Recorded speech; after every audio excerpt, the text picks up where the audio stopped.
On est ravis de vous accueillir aujourd'hui pour ce webinaire de la rentrée, donc sur est-ce que vos employés sont-ils heureux? C'est une bonne question quand on rentre des vacances, après avoir fait un bon break, souvent c'est un peu le moment de la remise en question et donc c'est pour ça que chez Zeil, on a décrété que le mois de septembre, c'était le mois du bien-être.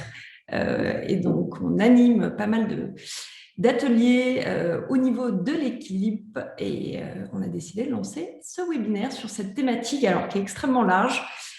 L'idée, c'est de ne pas être exhaustif, mais de pouvoir donner deux témoignages de ce qu'on fait chez Zeil. Donc, petite structure, je rappelle pour ceux qui ne connaissent pas tous l'activité de Zeil. Donc, on est une plateforme digitale qui permet à toutes les entreprises de mettre en place et déployer une politique d'impact ou de responsabilité sociale et environnementale.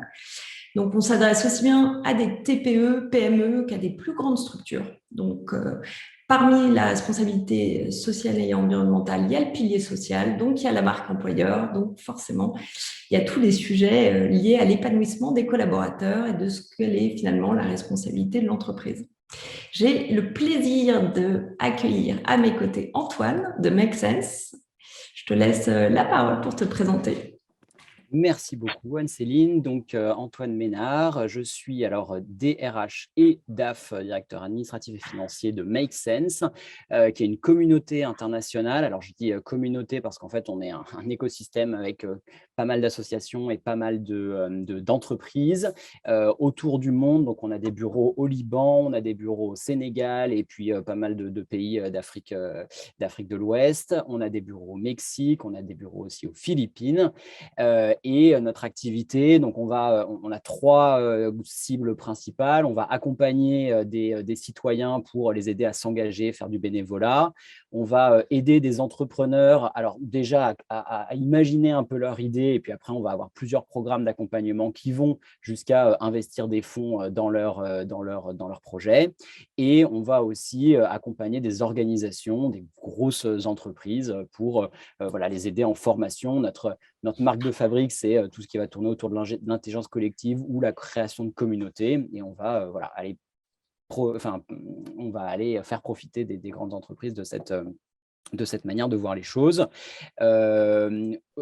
Aujourd'hui, Make Sense, c'est à peu près 130 salariés partout dans le monde, mais dont un peu 70 en France. Et le DAF qui parle, c'est à peu près entre 5 et 6 millions de budget annuel. Super, présentation très synthétique.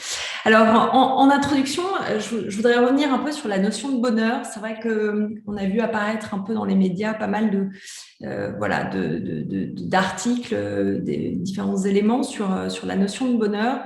D'ailleurs, j'invite toutes les personnes qui nous écoutent à prendre connaissance de cette étude qui a été publiée par Harvard en 2015, qui a eu, il y a un TEDx extraordinaire qui a été fait par en fait le responsable de cette étude, Robert Waldinger, qui a fait en fait une étude sur 724 hommes. Alors oui, c'est principalement des hommes, la question s'est posée, sur 75 ans, sur finalement qu'est-ce qui les a rendus heureux dans leur vie.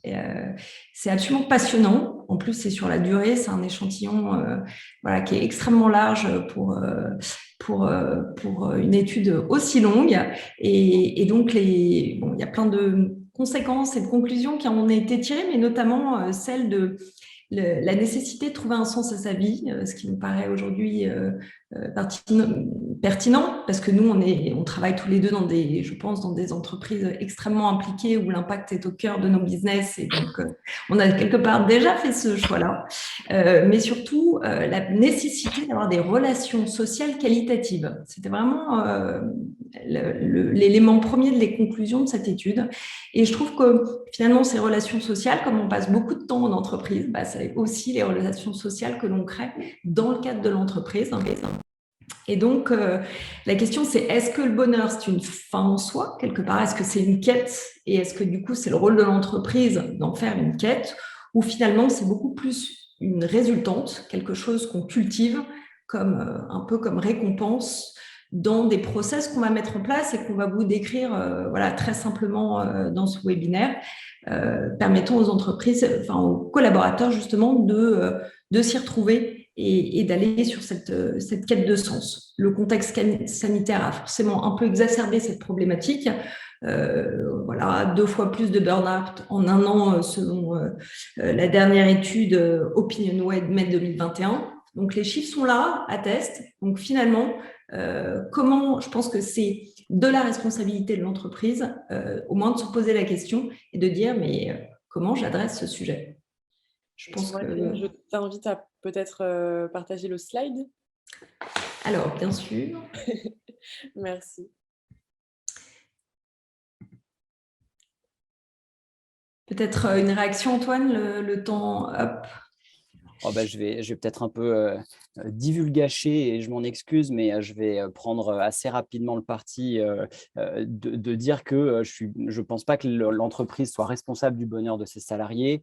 Moi, j'avais été très marqué et je pense que tout mon propos tournera un petit peu autour de ça par un des DG de l'ANACT, donc l'Association nationale pour l'amélioration des conditions de travail, qui disait en gros l'entreprise, ce que je viens de dire, n'est pas responsable du bonheur de ses salariés. Par contre, elle est responsable de tout mettre en œuvre pour que ses salariés soient heureux, qu'ils soient voilà, contents de venir au travail. Et en fait, donc si je le dis en termes un peu plus juridiques, j'en suis désolé, le bonheur se rapprocherait d'une obligation de moyens, mais certainement pas une obligation de résultat. Et donc, en fait, ce qu'on fait, et moi, je suis chez Make Sense que depuis 1 an et demi. Donc, en vrai, je vais prendre à mon compte des choses qui existent déjà depuis quelques temps, mais que évidemment, j'entretiens et que je vais promouvoir. Mais en tout cas, ce qu'on fait chez Make Sense, c'est que on va essayer justement de mettre en place plein de choses pour que les salariés soient heureux. Après, le sont-ils réellement? Ça, c'est une question compliquée. Quand on discutait un peu avec Anne-Céline avant ce webinaire, justement, on se posait un peu la question de savoir comment on mesure ça. Et bah voilà, un de nos premiers, je veux bien qu'on s'arrête sur cette slide-là, là, quelques chiffres clés, un des premiers tips ou d'une première action qu'on met en place chez Make Sense. C'est une étude qu'on appelle l'étude Spinoza. Alors Spinoza, pour se la raconter, c'est un philosophe qui a beaucoup travaillé sur le bonheur. En vrai, c'est surtout le cabinet qui nous a accompagnés en 2018 pour créer ce questionnaire. Et en fait, ce qui est intéressant, à la rigueur, la première année n'était pas la plus intéressante parce que ça donnait un espèce d'étalon, mais sur lequel on n'avait aucun point de comparaison. Et après, en 2019, on a commencé à trouver ça intéressant parce qu'on pouvait mesurer la différence qu'il pouvait y avoir, amélioration ou dépréciation de chacun des scores.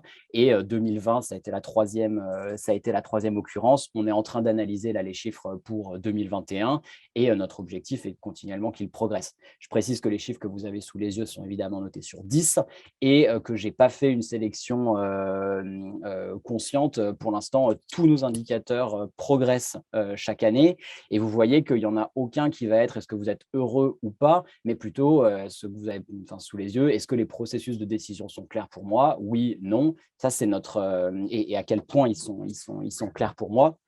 Et ça, c'est notre objectif, c'est notre obligation de moyens, c'est d'essayer d'avoir des processus qui soient clairs pour tout le monde.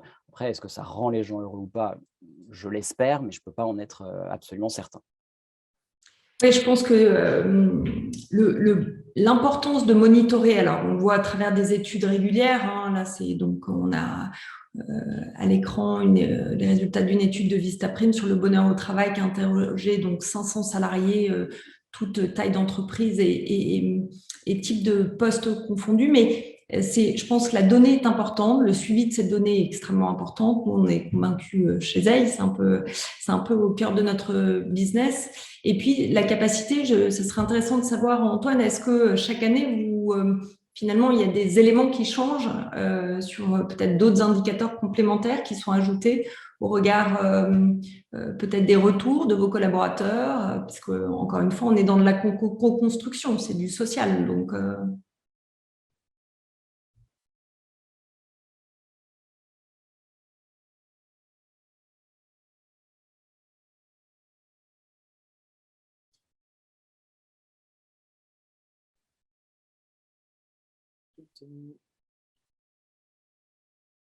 De mon côté, je n'ai plus de son, je sais pas. Alors, je n'ai plus le son d'Antoine. Hop là, pardon. Ah là, Bienvenue, excusez-moi. Et voilà. Ce que je voulais dire, Anne-Céline, donc, est-ce qu'on rajoute des critères? Oui, c'est pour ça d'ailleurs qu'on en a deux là qui sont vides sur 2018. C'est qu'en gros, les questions, est-ce que j'ai le sentiment de pouvoir être impliqué dans les décisions de l'organisation? Est-ce que je me sens serein, sereine et légitime quand je dois prendre des décisions? C'était des choses qu'on n'avait pas forcément mesurées la première année et qu'on ajoute.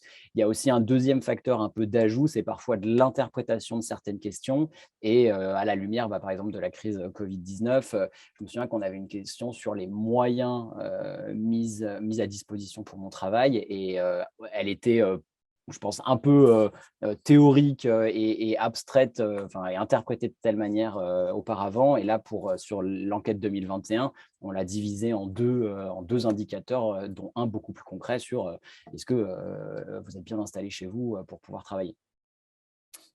Oui, tout à fait. Nous, la question qu'on s'est posée chez Zeil, puisque donc on est une petite équipe de 16 personnes, donc on s'est posé la question de la pertinence en fait.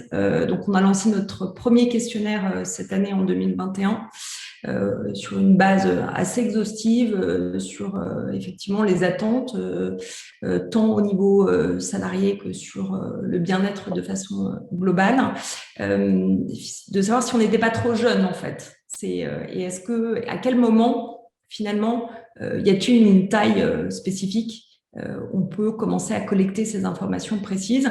Et la réalité, c'est que non, c'est que plus tôt, en fait, on inclut les collaborateurs dans la co-construction des valeurs, mais de la politique sociale dans son ensemble, plutôt elle sera portée, animée et donc incarnée. Et les résultats seront d'autant plus intéressants.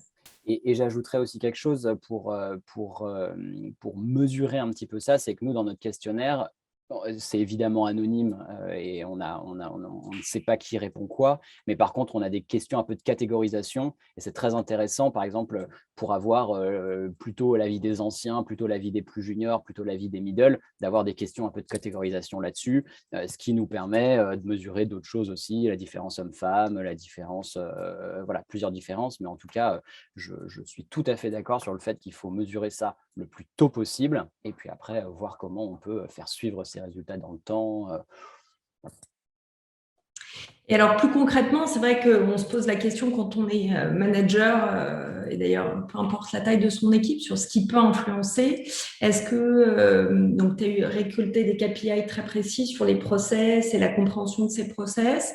Est-ce que de façon générique, donc là, il y a une liste un peu d'éléments qui sont pris en compte par les collaborateurs, donc le contexte, bien sûr, des éléments de base liés au métier, que ce soit forcément une forme de rémunération dite juste, quelques avantages, on va dire, de ce statut de salarié par rapport à un statut indépendant. Est-ce que toi, tu as déjà identifié des éléments qui sont assez clés dans du coup, ce ressenti, cette compréhension? Alors oui, plusieurs. Alors les chiffres qui sont là donc sont sortis d'une étude. Je n'ai pas regardé exactement dans le détail si ça correspond au nôtre. Et puis comme on n'est pas non plus une énorme structure, j'aurais du mal à avoir des chiffres bien précis sur la nôtre. Il y a deux choses qui me frappent. La première, c'est le 65% de collègues sympathiques. Moi, je vous renvoie à un questionnaire aussi qui avait été construit justement pour mesurer le bonheur au travail, qui est l'étude Gallup. GA2LUP, qui, à partir de 12, ils ont posé des centaines de questions à des salariés, et ils ont regardé celles qui étaient les plus discriminantes pour vérifier si les gens étaient heureux ou pas au travail.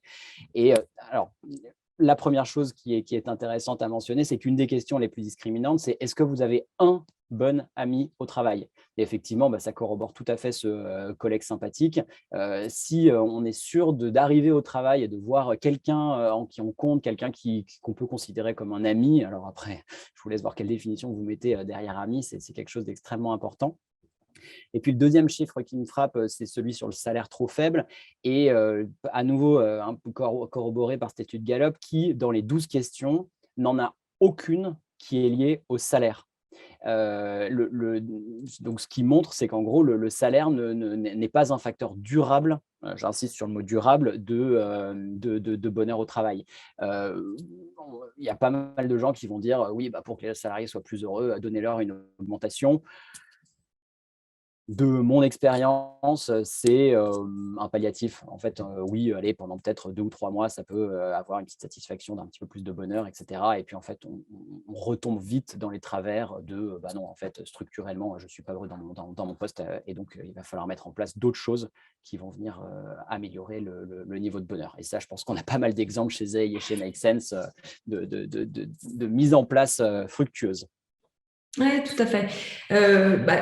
En tout cas, nous, notre conviction chez Zei, c'est qu'il faut, au-delà du salaire, du salaire, de la rémunération, il faut vraiment investir dans l'humain, notamment avec tous les programmes de formation, etc. Que c'est un capital qui s'entretient sur le long terme et c'est un investissement qui, finalement, qui est payant, puisque plus votre salarié va continuer à apprendre, va être une courbe d'apprentissage constant, plus il va s'impliquer et du coup voudra s'investir encore un peu plus. Donc c'est vraiment l'investissement dans l'humain de façon générale, et puis l'écoute encore une fois d'être dans un schéma de co-construction.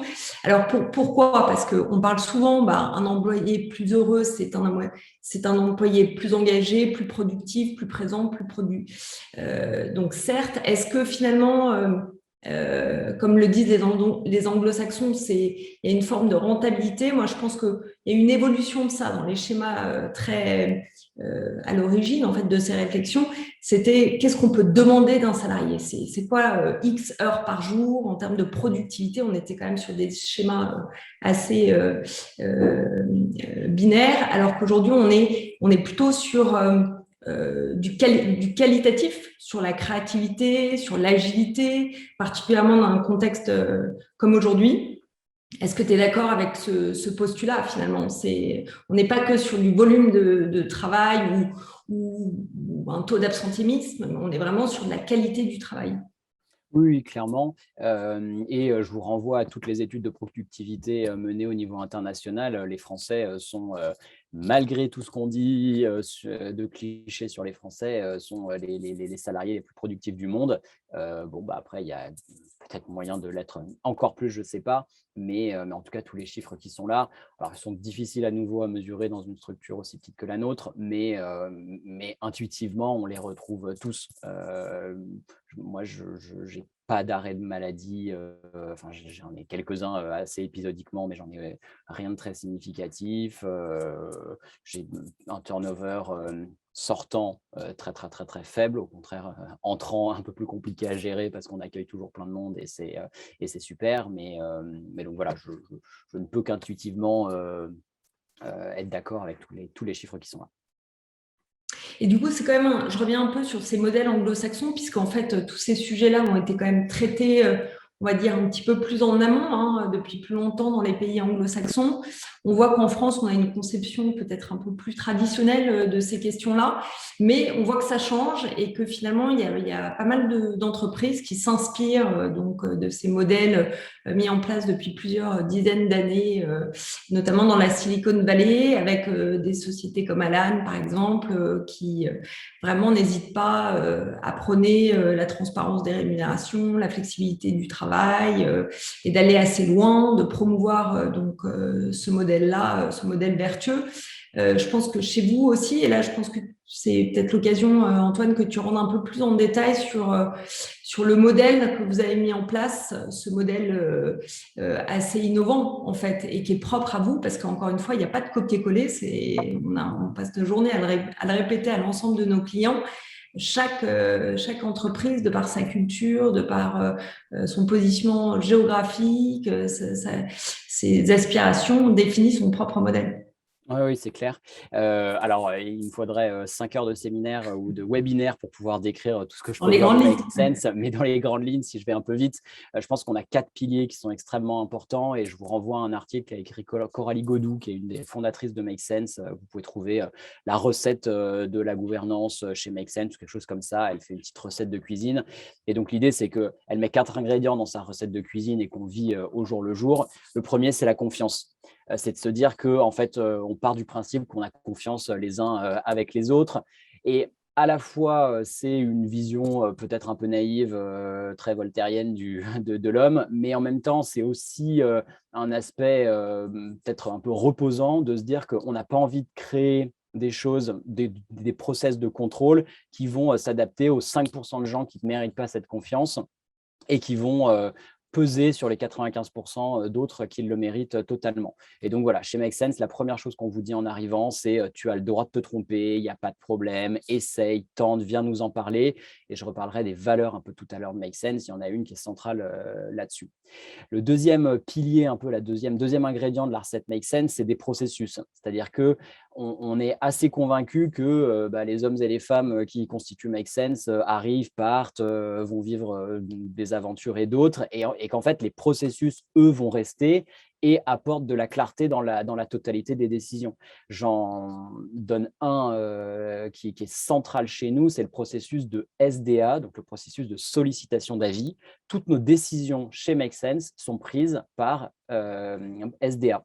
Ce qui veut dire que, par exemple, alors il y a quand même des petites conditions d'ancienneté, mais à partir de 6 mois dans l'écosystème, vous avez le droit de prendre une décision et ça peut être des décisions très, très fortes. Alors, il se trouve qu'en ce moment, je suis en train de conduire un processus de révision un peu de notre politique salariale, mais je le fais avec une personne dont ce n'est pas du tout le métier et qui, en gros, a levé la main un jour en disant bah, « voilà, moi, j'ai envie de m'investir et de dédier un petit peu de temps à ce sujet-là. Ce n'est pas au cœur de mes missions premières, mais j'y vais quand même. » De la même manière, on peut avoir des processus divers et variés de décisions qui vont être menées par des gens qui, ça on le mesure, qui ne sont pas des historiques de Make Sense, qui ne sont pas là depuis le plus longtemps ou qui ont le plus de leadership, etc. etc.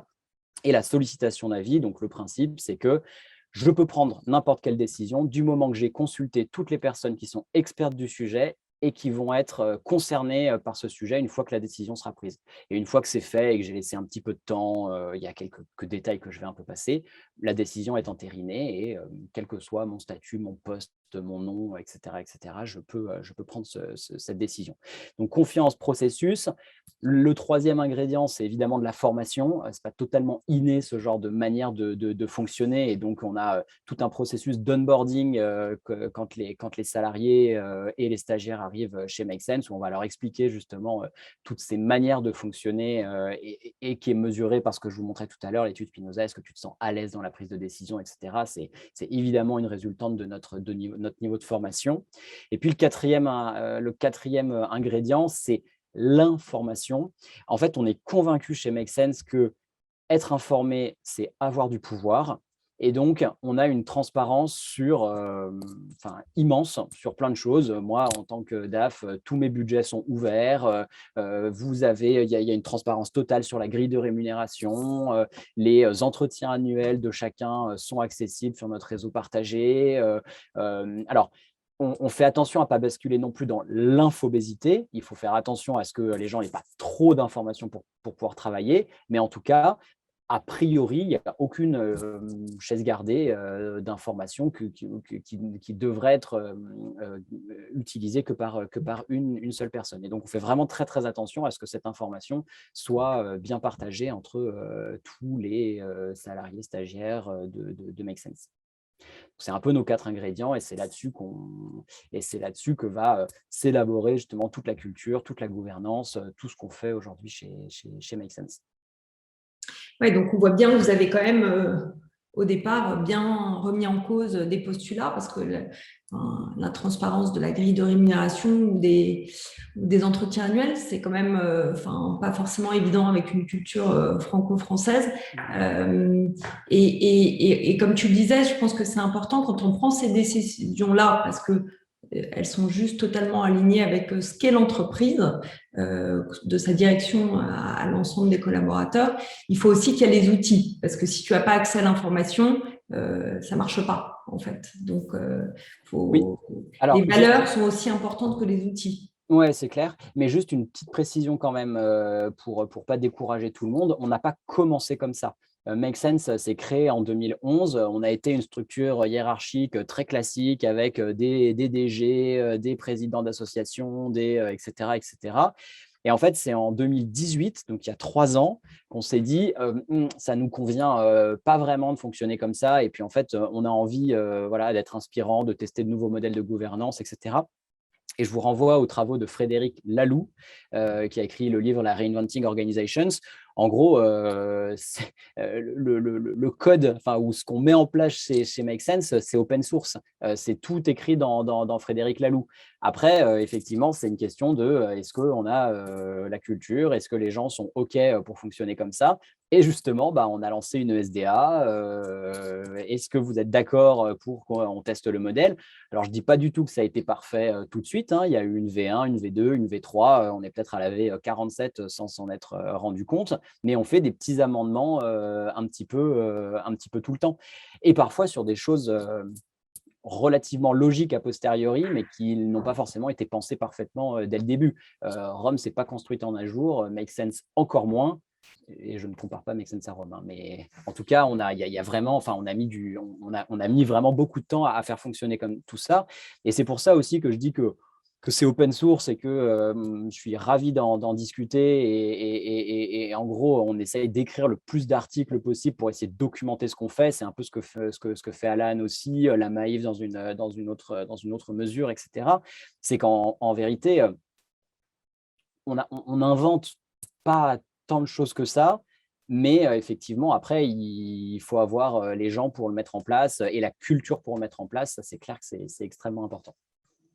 Puis après, c'est un facteur différenciant. Tu as toujours les talents parce que tu as ce schéma-là. Donc finalement, c'est un outil de compétitivité. On en revient toujours à pareil.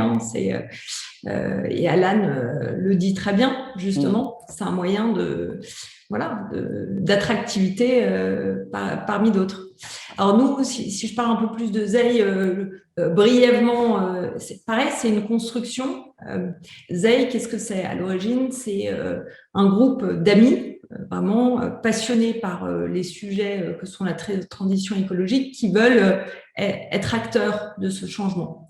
Donc finalement, l'organisation sociale est beaucoup plus simplifiée dans ce cadre-là, donc autour de Noël Bozal, fondateur de Zei. Et puis petit à petit, la structure a grossi et on va dire la partie sociale a été incarnée par une collaboratrice qui a pris totalement la liberté, mais qui a véritablement incarné cette politique sociale autour de la bienveillance, de l'écoute et puis de la formation. Ça a été vraiment, même avec très peu de moyens, enfin, je veux dire, c'était au balbutiement. Et elle a eu cette conscience et elle en a fait ce que tu disais, une valeur profonde et très intrinsèque de l'entreprise qui fait qu'on est vraiment dans de la co-construction. Donc, elle a mis en place pendant 4-5 ans de R&D, en plus des moments de l'entreprise qui ne sont pas évidents parce que c'est des phases où on peut pivoter de business model, où on cherche le marché qui est le nôtre. Et je pense que sans cette écoute, sans cette co-construction et sans ce sentiment de former ses collaborateurs pour aller plus loin, peut-être que Zei n'en serait pas là aujourd'hui. Donc, elle a créé ce espèce de pilier qui après est devenu le pilier de l'ensemble des collaborateurs. Et aujourd'hui, où moi je prends un peu la main sur ces sujets-là, c'est extrêmement intéressant, c'est comment aller un peu plus loin dans cette phase, de façon un peu plus structurée, puisqu'on est dans une phase de croissance, donc potentiellement avec une extension de l'équipe substantielle, et comment intégrer un peu plus de process. Et donc, on a 3 piliers, nous aussi. Sur la partie écoute, c'est de renforcer cette partie écoute avec ce qu'on appelle des rendez-vous bimensuels avec les collaborateurs. Donc, on peut le faire avec vraiment tous les collaborateurs qui ont un lien en fait direct en termes d'expertise. Et l'idée, c'est de définir avec eux véritablement le stade où ils en sont et là où on veut les conduire. et à travers ces points, ces bilans et cette écoute et cette co-construction, et les aider à trouver des solutions aux problématiques qu'ils rencontrent, que ce soit structurelles ou même plus personnelles. Donc, on est vraiment dans de l'accompagnement et dans de l'écoute, et c'est vraiment tout ce mode de management horizontal, bienveillant. Enfin, il y a plein de terminologies et de définitions. Dans l'accompagnement, ça c'est la première chose, la mise en place des fameux OKR, mais qui est absolument essentiel parce que c'est très structurant de dire finalement le collaborateur, pour être bien, il faut qu'il arrive à se retrouver finalement l'impact de son travail dans un but collectif. Donc d'avoir une vision ultra claire de quel est notre but commun, et dans ce but commun, via un résultat très tangible, qui est chiffré, pouvoir placer sa contribution dans cet objectif commun.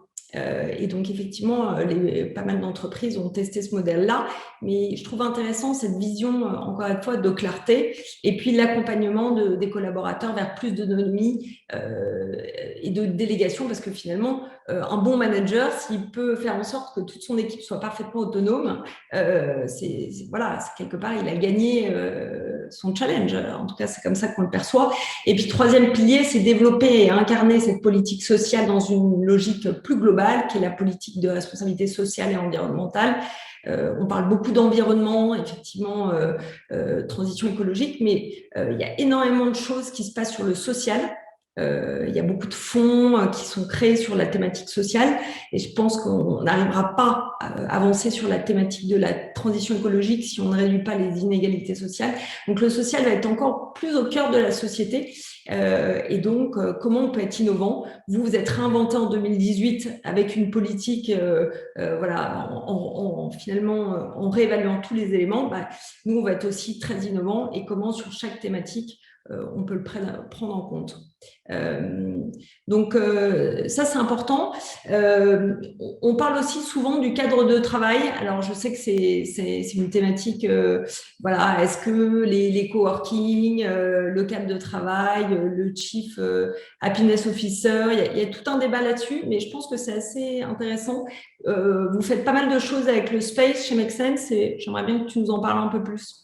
Oui, bien sûr. Alors, ça va peut-être être des évidences, les premiers critères qui sont marqués, mais une bonne connexion Wi-Fi, etc., etc. Enfin, en fait, des outils un peu qui font qu'on ne va pas péter les plombs. C'est d'une certaine manière le bas de la pyramide de Maslow. Si on n'a pas ça, ça va être compliqué de s'élever. Et après, ce que je marquais dans la slide d'avant, c'est venez visiter le space. En fait, le space chez nous, c'est nos bureaux qui sont un petit peu particuliers parce qu'on a 3 types de personnes dedans. On va avoir toutes les équipes de Make Sense. On va avoir des colocataires parce qu'on est un espace un peu de coworking. Donc, on a d'autres entreprises qui sont là. Et on va avoir ce qu'on appelle les incubés. Les incubés, c'est des gens qui participent à nos programmes, donc qui sont entre guillemets nos clients, et qu'on va faire venir. Notre programme d'incubation, il dure 8 mois, de février à octobre, enfin fin octobre. Et donc, on va avoir toutes ces personnes-là. Et en fait, on a une responsable des moyens généraux, enfin une office manager, dont le rôle est de créer du lien entre toutes ces personnes, et donc de créer de l'animation, de la vie. On est enregistré le space comme un tiers-lieu. Donc, pour ceux qui ne savent pas, tiers-lieu, enfin, en fait, dans la théorie, il y avait 2 lieux, il y avait la maison, le travail, et le tiers-lieu, c'est un endroit un petit peu entre les deux qu'on n'arrive pas forcément à classer, et qui va à la fois être un lieu, mais va s'ouvrir vers son écosystème, son quartier, sa communauté. Et en fait, on travaille voilà, au space à essayer de rayonner un petit peu partout autour de là où on est. Et une des manifestations les plus tangibles de ça, c'est que nos bureaux sont partagé entre guillemets en deux. Alors, il y a un espace qui est plus petit que l'autre, évidemment, mais on a un accueil au space, et cet accueil est ouvert, alors pas 24/24, mais en gros de 7h à 21h, et n'importe qui peut venir s'installer, boire un café, charger son téléphone portable, venir aux toilettes, etc., etc. Donc, si un jour vous êtes du côté de Bastille et que vous avez envie de nous rendre visite, c'est absolument toujours ouvert dans les limites des horaires dont je viens de vous parler. Mais l'idée, c'est que voilà, on accueille régulièrement des gens qui ne sont ni coloc, ni Make Sense, ni incubés. Et ça participe aussi du fait de se sentir bien là où on est, bien là où on travaille. On a régulièrement aussi des journées un peu de bricolage, de peinture, où on va prendre un peu les idées de tout le monde pour essayer de faire en sorte qu'on se sente bien au travail. Du coup, j'imagine que ceux qui ne sont pas basés Paris sont envieux de cet espace. On est juste à côté de Gare de Lyon, si par hasard D'accord. vous passez en train un jour et que vous avez envie de faire un petit… on est peut-être moins bien que le lounge de la SNCF, mais on est quand même assez… voilà, on est sympa et accueillant. D'accord. Alors nous, de notre côté, sur le cadre de travail, on a pas mal investi donc chez Zeil. Nos bureaux, donc le siège social est historiquement basé à Marseille, puisque au départ on était dans les locaux de la Cage Business School et à un moment donné, on s'est dit que c'était important aussi d'avoir notre univers à nous. Et du coup, on a trouvé un lieu et on a fait tout un atelier de team building. Je vous invite, il y a pas mal de photos sur le site internet et qui explique un peu tout le team building qu'on a fait sur la rénovation de nos bureaux. Donc voilà, on a mis les mains dans le cambouis. On est allé chez Emmaüs, on a fait travailler tous nos partenaires.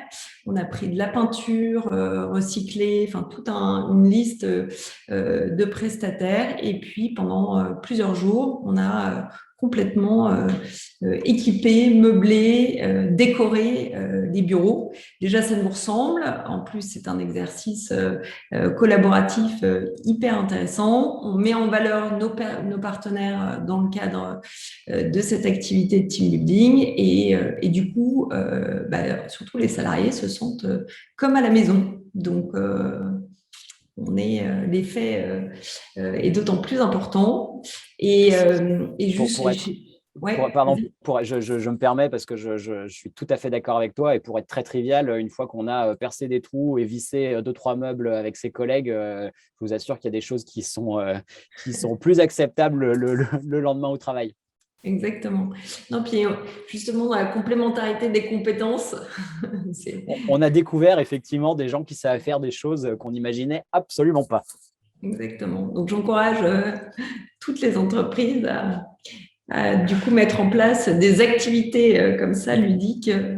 Les résultats sont escomptés. Mais je pense que c'est hyper important. Alors là, il se trouve que c'était des activités manuelles, mais même de faire partie d'un écosystème. Tu disais un tiers-lieu, tu attires des partenaires, donc des gens qui vous ressemblent, qui portent vos valeurs. Enfin, vous êtes quand même ultra impliqués dans l'impact. Donc, c'est aussi important de nourrir et d'être nourri. À Paris, on partage nos bureaux avec CIDIES, qui est une entreprise, une agence de communication spécialisée dans le développement durable, qui héberge eux-mêmes donc une dizaine d'entreprises très portées sur l'impact et ces thématiques-là. Du coup, on se sent bien, tout simplement parce qu'on est entouré de gens qui portent le même message. Et effectivement, c'est important d'avoir tout le matériel Wi-Fi, équipement, etc., pour être dans de bonnes conditions, mais aussi entouré de gens qui partagent le sens du travail. Et ça, c'est absolument essentiel. Et du coup, c'est une bonne transition sur ce que je vous disais précédemment, le fait, cette marque employeur, en fait, et ce questionnement sur le bonheur des collaborateurs et comment je peux faire en sorte qu'ils s'épanouissent, l'intégrer en fait dans une politique un peu plus globale, donc qui est la responsabilité sociale et environnementale, qui est un peu plus structurée. Donc, pour certaines entreprises, il y a une partie de ces éléments qui peuvent être réglementaires, mais pour la plupart des TPE, PME, c'est pas le cas. Et donc, comment la responsabilité sociale, donc à un niveau un petit peu plus, on va dire, structuré, peut contribuer à donner un petit peu plus de visibilité et d'application à ces très belles mesures en lien avec la marque employeur. Alors, qu'est-ce que ça veut dire? Parce que tout ça, c'est des mots un peu, la RSE, un peu barbare. Donc, la politique sociale, en fait, elle liste tout une liste d'indicateurs sur lesquels l'entreprise peut se poser des questions. Tiens, est-ce que j'ai envie de faire quelque chose? Donc, on parlait de la formation. Quel est le niveau de formation? C'est-à-dire, est-ce que tu adresses un budget par collaborateur ou est-ce que tu poses des règles ou finalement, est-ce que tout le monde peut être formé de façon équitable et former, ce que tu disais aussi, très tôt dans l'entreprise sur un peu les b.a.-ba, soit l'onboarding. Je pense que le process d'onboarding, on pourrait éventuellement revenir et détailler. Il est absolument essentiel de permettre très vite aux nouveaux collaborateurs de comprendre tout ce qui est fait dans l'entreprise et de devenir acteur et promoteur de ce qui est fait dans l'entreprise. Donc, c'est la formation. La rémunération dont on a un petit peu parlé sur est-ce que c'est une grille transparente ou pas, les conditions de définition de la rémunération. L'équilibre vie personnelle et vie professionnelle, on va y revenir, qui est un vaste sujet, ou encore des dispositifs solidaires. Et en fait, ce qui est intéressant, c'est qu'on n'est pas obligé de tout adresser en même temps. Par contre, on est en droit de se poser la question, tiens, est-ce que l'entreprise souhaite aller plus loin sur telle ou telle thématique? Et comme on est dans une logique d'amélioration continue, on peut très bien commencer par un sujet, équilibre vie personnelle, vie professionnelle, de dire que on n'est pas tout à fait prêt sur la rémunération. Je pense que nous, c'est des problématiques qui nous intéressent énormément, mais qu'on a besoin de maturer. Ça, il y a un timing aussi qui est essentiel, mais de dire, tiens, je le mets sur mon plan d'action et peut-être que je vais commencer justement avec l'avis, à récolter l'avis des différents collaborateurs pour mettre en place quelque chose. Est-ce que, du coup, vous, chez Make Sense, ces sujets font partie d'une politique un peu plus globale? Alors oui, oui, évidemment, on en a plusieurs. Alors pareil, je pourrais vous parler de plein de choses sur formation, rémunération, équilibre, etc. Je pense qu'un des premiers, ça ne m'étonne pas que Zey et Make Sense aient assez vite construit leur jeu de valeurs pour essayer d'expliciter un petit peu ce que c'est que notre culture et ce qu'on veut voir vivre et faire vivre à nos salariés. Et donc là, c'est un peu de l'avant-première parce que il y a une SDA en cours sur la rénovation de nos valeurs. À nouveau, on avait une V1 avec 10 valeurs, mais on s'est rendu compte que c'était compliqué de s'en souvenir, qu'en vrai, on tournait un peu toujours en rond avec les 4-5 mêmes, etc., etc. Et donc, on a fait un petit travail qui a été l'idée par quelqu'un que ça intéressait, qui a associé une dizaine de personnes à nouveau que ça intéressait. Ils ont fait une proposition. Là, on a été tous consultés puisque tous impliqués. Et je crois que le processus de SDA, là, doit se finir dans les jours qui viennent. Donc, c'est un peu une exclusivité mondiale que je vous propose ici. Donc, voilà les valeurs de Make Sense. Je ne vais pas toutes les décrire, mais une qu'on utilise quand même très, très souvent, c'est Be free as much as you are responsible. Donc, ça veut dire que chez nous, il n'y a pas de seuil de dépense, il n'y a pas de est-ce que j'ai le droit, est-ce que j'ai pas le droit. Il y a, en fait, tu es libre à mesure que tu sais dans quoi tu es en train de t'engager et tu sais dans quoi tu engages Make Sense aujourd'hui. Et puis la deuxième valeur qui est extrêmement chère à mes yeux, c'est Try, Fail, Learn and then Share. Enfin, je ne pense pas qu'il y ait beaucoup de sets de valeurs dans les entreprises qu'on peut connaître dans lesquelles il y aurait fail. Donc échoue et c'est pas grave. Et en fait, c'est vraiment quelque chose qu'on partage tous et qui est vraiment extrêmement important entre nous, c'est de se dire que si on arrivait à tout faire parfaitement du premier coup, ça se saurait et globalement, il y aurait plus grand chose à faire sur cette terre. Donc en fait, on se dit, essaye. Peut-être que tu échoueras, mais peut-être qu'un jour, ça fonctionnera bien. Mais surtout, ce qui est important, c'est que tu apprennes. Et quitte à apprendre, n'hésite pas à le partager. Et donc ça, c'est un des gros piliers de notre politique de formation aujourd'hui. C'est qu'on a pratiquement toutes les semaines, alors quelque chose qu'on appelle Retex, mais vous pouvez l'appeler absolument comme vous voulez. Donc c'est des retours sur expérience. C'est quelqu'un qui vient, qui propose 1 heure ou une demi-heure de discussion à tous ceux qui veulent venir sur voilà, j'ai tenté ça, j'ai échoué ou j'ai réussi. Hein, on n'est pas tout le temps obligé d'échouer, mais en tout cas, voici quels en sont mes apprentissages. Et je suis curieux de découvrir les valeurs de Zey qui doivent. Écoute, nous, on est en cours de définition aussi, mais c'est hyper intéressant. Enfin, je reviens et j'insiste sur la notion d'échec et c'est clé, et particulièrement, encore une fois, dans notre culture française où voilà, on n'a pas tendance à valoriser ça. Et c'est vraiment le chemin qui est essentiel plus que le résultat. Il faut vraiment expliquer et accompagner justement ces expériences auprès des collaborateurs.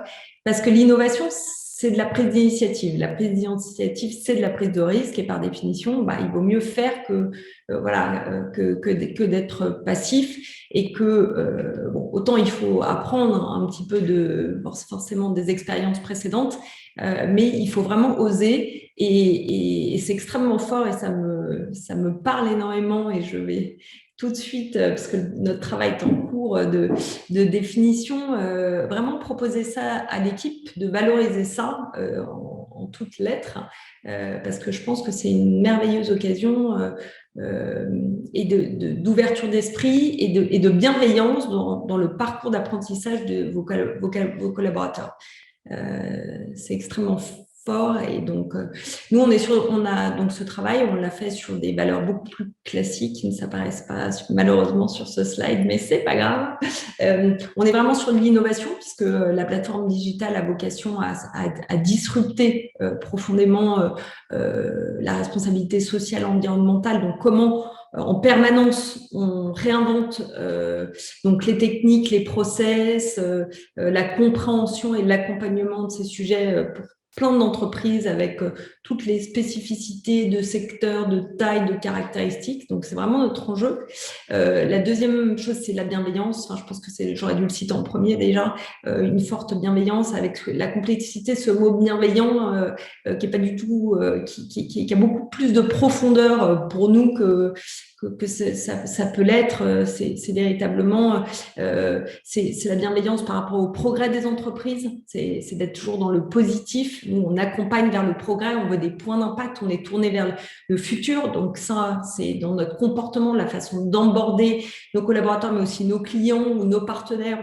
C'est extrêmement important d'être dans le positif et de valoriser, de motiver et de créer cette dynamique chez eux.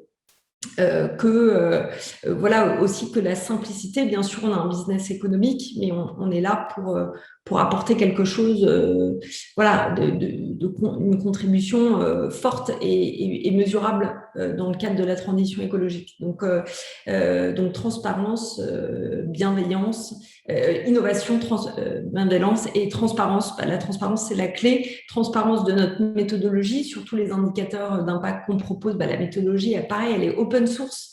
L'idée, c'est qu'on se mette d'accord, qu'on ait un consensus des experts sectoriels sur telle ou telle thématique. Il y a peu d'acteurs qui offrent ce niveau de transparence, mais pour nous, c'est absolument clé, puisqu'on se l'implique à nous-mêmes, on préconise à nos clients, et sans ça, on n'aura pas de crédibilité. Donc voilà, et puis le reste, on est toujours des ateliers, et puis ça se mûrit, encore une fois, surtout quand on grandit. L'idée, c'est qu'on se pose la question un peu tous les ans, et je pense que vous aussi, dans vos process, ces valeurs sont questionnées. Oui, évidemment. Et si je reviens une seconde sur la bienveillance, nous, effectivement, c'est notre troisième valeur, là, Build True and Kind Relationships. Moi, j'en ai une définition de la bienveillance dont je ne sais plus exactement où je l'ai tirée, mais que je vous propose, c'est être bienveillant, c'est être doux avec les personnes, mais dur avec les faits. Et en fait, c'est de se dire que il ne faut pas tomber dans l'espèce de béni oui-oui qui est que parce qu'on est bienveillant, on est toujours gentil, on est toujours, voilà, on va rien dire et on va pas pouvoir se fâcher, être en colère ou avoir des divergences de perception ou de compréhension des choses. Mais par contre, c'est toujours avoir en tête que si on n'est pas d'accord sur les faits, on doit toujours respecter les personnes et être doux. Donc, dur avec les faits, doux avec les personnes, c'est notre bienveillance. Très belle définition. Je voulais qu'on donne deux petits exemples complémentaires aussi, que le webinaire soit assez pratico-pratique sur la formation des collaborateurs. Vous avez fait pas mal de choses. Nous, on a mis en place les iTalks dans l'entreprise. Donc, n'importe quel salarié peut prendre la parole sur une thématique qu'il le souhaite. Ça peut être une expertise, ça peut être une passion, ça peut être un sujet qui lui l'importe, auquel il est concerné directement, indirectement. Et donc, c'est vraiment des moments de partage très forts. Le dernier, c'était sur l'endométriose, par exemple.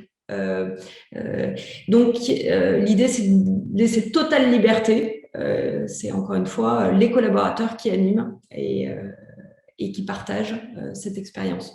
Vous, donc chez Make Sense, vous avez du coup développé une académie, c'est ça? Ouais, une académie, donc l'académie des Beans. Alors justement, je suis trop jeune chez Make Sense pour comprendre pourquoi on s'appelle les Beans, mais en tout cas, voilà, un salarié chez Make Sense est appelé un Beans.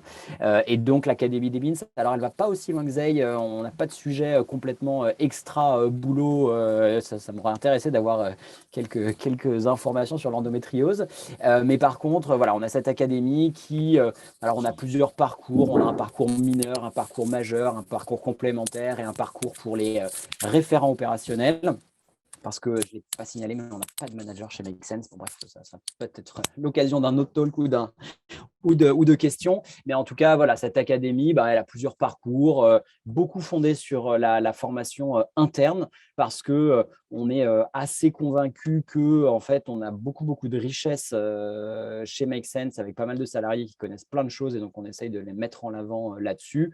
Et puis, on a aussi la possibilité d'aller chercher des modules de formation si on veut compléter des choses qu'on ne connaît pas. Donc, investissez dans la formation de vos collaborateurs, c'est absolument la clé. Deuxième sujet, un peu pour illustrer ce qu'on met en place très concrètement, le fameux équilibre entre vie personnelle et vie professionnelle. Donc, peut-être dire un mot sur la flexibilité du temps de travail, puisque, encore une fois, vous étiez assez innovant là-dessus. En fait, pour être tout à fait honnête, on ne sait pas qu'on est innovant, c'est que nos salariés nous ont un peu devancé, enfin les salariés nous ont un peu devancé et on posait des questions de savoir si on avait le droit et de faire ça et de faire ci. Et en fait, on a accompagné ça pour faire en sorte que ce soit compatible avec les exigences professionnelles qu'on pouvait avoir. Et donc, deux petits exemples le premier, j'espère, est banal, mais c'est de dire qu'on a de plus en plus de salariés qui ne sont pas installés dans notre siège social à Paris. Donc, je le disais au début du talk, mais avant que les gens se connectent, on a des gens en Suède, on a une personne à Barcelone, on en a après sur toute la côte atlantique, une à Marseille, etc. Et ça ne nous pose aucun souci aujourd'hui. Mais avant que les personnes partent, on signe un contrat de télétravail ou de home office qui c'est signé entre l'équipe et la personne, et ça met au clair les attentes des uns et des autres, le nombre de retours que les gens font par mois ou par trimestre, etc. etc. Puis le deuxième exemple que j'avais sur la flexibilité, là aussi, elle est plutôt a posteriori parce qu'on ne l'a pas forcément provoqué, mais c'est de dire que moi, j'ai de plus en plus de salariés qui partent en semi-vacances. Donc, en fait, ils vont, je ne sais pas, passer une semaine en Normandie chez les grands-parents, etc., etc. Ils n'ont pas forcément tous les congés parce qu'on n'a pas encore fait les congés illimités, même si en vrai, on n'en est pas très, très loin. Et donc, en fait, ils vont par exemple travailler le matin et être chez leurs grands-parents dispo l'après-midi. Ou même travailler en totalité la journée chez leurs grands-parents. Enfin, en gros, l'endroit où on est basé maintenant, et on en a eu la preuve cette dernière année et demie, n'a plus aucune importance voilà, chez Make Sense.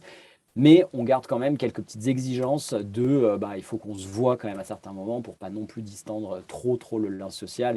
Et là-dessus, je fais confiance aussi à chaque salarié pour dire, voilà, j'ai besoin de voir les autres et donc réunissons-nous. Et en moyenne, ce qui se passe dans les équipes, c'est qu'en gros, elles se retrouvent toutes ensemble à Paris au moins une fois par mois. C'est à peu près la moyenne pour vivre des choses ensemble avant de se rééclater partout où ils sont installés. Et du coup, sur des moments de vie d'équipe plus intenses peut-être et plus Ouais, c'est structurés? ça. Ouais, c'est ça. C'est qu'en fait, sur cette semaine-là, ils vont poser un déjeuner d'équipe, une grosse réunion peut-être un peu plus stratégique sur les avancées de leurs différents postes ou les opportunités qu'ils voudraient aller chercher dans le prochain mois, etc., etc. En fait, cette semaine-là, et pas banalisée, mais elle est un peu organisée pour faire vivre l'équipe, là où les 3 autres semaines vont être plutôt, je vais être sur mes dossiers un peu plus perso, et donc pas très très grave que je sois à Göteborg ou à Barcelone ou à Vannes. D'accord. Et donc, tu précisais que vous n'aviez pas de manager en tant que tel chez Make Sense, mais comment tu t'assures que finalement cette composante de flexibilité de travail est bien vécue dans le contexte personnel du salarié? Je leur fais confiance. Je leur fais confiance, c'est-à-dire qu'en fait, c'est à l'équipe d'aller voir celui qui est à Barcelone et de lui dire, écoute, on ne voit jamais, on ne sait pas sur quoi tu bosses, c'est pas évident, voilà. Parce que là aussi, alors je suis désolé, j'ai introduit des nouveaux éléments à la fin, mais nos entretiens annuels d'évaluation, nous, c'est comme on n'a pas de manager, ce n'est pas fait entre moi et mon manager. À mon entretien annuel d'évaluation, j'invite entre 3 et 6 personnes qui travaillent d'habitude avec moi, mais ça peut être par exemple des clients, moi ça pourrait être en tant que DAF nos commissaires aux comptes, ça pourrait être voilà, ça peut être des anciens de Make Sense qui ont travaillé par exemple 6 mois dans l'année avec moi avant de partir. Et pendant ce comité, donc on appelle ça comité de développement, nous pas entretien annuel d'évaluation, je vais faire un peu mon analyse de l'année, dire un petit peu comment ça s'est passé. Et c'est à ce moment-là que mon équipe peut justement, c'est un moment privilégié de feedback pour pouvoir me dire ah bah tiens, on trouve que tu n'es pas assez présent, on ne sait pas trop ce que tu fais, c'est compliqué de te suivre, etc. etc. Mais après, dans les formations qu'on donne, on a aussi évidemment des formations pour tout le monde à la communication non violente et au feedback. Et donc, les feedbacks, c'est tous les jours. Enfin, il n'y a pas besoin d'attendre ce comité de développement / entretien annuel d'évaluation pour donner des feedbacks aux gens. Très intéressant. Alors, nous, sur la flexibilité du travail, bien sûr, comme vous, on est une plus petite équipe. Je voulais juste insister sur la partie associative, parce qu'en fait, on est dans l'équipe des gens pas mal, même plus qu'engagés sur des causes, alors que ce soit ZEI, mais il y a plein d'autres causes, l'éducation, enfin bon, il y a parmi d'autres. Et donc, c'était extrêmement important pour nous de laisser la possibilité aux entreprises de vivre finalement cette vie associative en combinant sa vie personnelle, familiale et puis sa vie professionnelle. Donc déjà, c'est comment sensibiliser de l'importance finalement d'avoir une vie associative et de contribuer à l'action d'une association. Donc par exemple, le dernier team building qu'on a organisé en juillet dernier, donc on a fait tout une liste d'activités où chaque collaborateur gagnait des points au début de team building, ils s'engageaient par une association de leur choix ou proposée par le collaborateur. Et on avait défini un budget qui est à la fois financier et puis en temps de travail. Et l'idée, c'est qu'à la fin du team building, celui qui avait remporté plus de points pouvait donc reverser à la fois donc cette participation financière et le temps de travail de l'équipe au profit de cette association. Donc, c'est comment, dans le cadre du temps de travail, on sensibilise aux bienfaits de contribuer à une vie associative. Et puis, plus personnellement, quand on est bénévole dans une association et qu'on veut passer du temps dans cette association, on peut totalement poser un congé solidaire pour passer une journée et c'est totalement normal. On valorise cet engagement au sein du temps de travail. Donc, c'était un exemple parmi d'autres. Il est 14h26. Je sais que tu as quelque chose à 14h30. Du coup, j'ai hâte de partager. Et peut-être, il y a une ou deux questions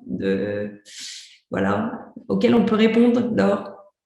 Visiblement, c'était assez clair et effectivement, donc je le répète pour tous ceux qui sont restés avec nous durant cette heure. Un replay va vous être envoyé. N'hésitez pas à nous dire si vous souhaitez avoir la présentation en fait, du webinaire pour pouvoir vous y appuyer. Je pense qu'on va en faire aussi un dossier un petit peu plus complet sur les bonnes pratiques, etc. Donc, n'hésitez pas à nous dire. En tout cas, sachez que vous pouvez tout retrouver directement par mail, soit ce soir, soit demain matin, en fonction de Zoom surtout. Voilà. Je ne sais pas si vous avez un mot de la fin, Antoine et Anne-Céline. Non, écoute, c'était le début des webinaires sur la thématique sociale. Je pense que c'est un vaste sujet, mais en tous les cas, on va se nourrir de tous ces beaux exemples mis en place chez Make Sense. Et alors moi, si je peux me permettre, il faut que je fasse ma petite page de pub parce que j'ai été invité par l'intermédiaire d'un partenariat qu'on a créé entre ZEI et Jobs That Make Sense.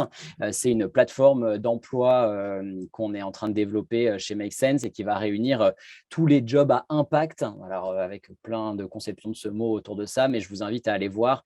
À la fois, si vous avez envie de trouver un job qui a du sens aujourd'hui, même si je vous souhaite déjà d'être dans ce cas de figure, et aussi en tant que recruteur, et là, c'est ma casquette de DRH qui parle, l'interface est assez exceptionnelle et s'améliore tous les jours. Il est gratuit pour les recruteurs, donc n'hésitez pas à aller y jeter un petit coup d'œil. C'est assez exceptionnel et je le dis en toute objectivité, évidemment. On confirme, voilà, jobmakesense.com. Merci à tous, c'était un plaisir de vous retrouver et je vous dis à bientôt pour un nouveau webinaire ZEI. Merci à tous. Merci à tous. Belle journée, au revoir. Au revoir.